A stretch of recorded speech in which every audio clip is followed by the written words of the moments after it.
இயேசுவின் அன்பிதயங்களுக்கு காலை வணக்கம்.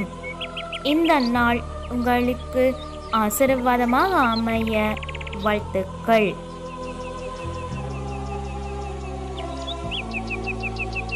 இப்போதைய நாளுக்கான ஆசீர்வாத இறைவசனம் திருப்பாடல்கள் அதிகாரம் 20 இறை வார்த்தை 2.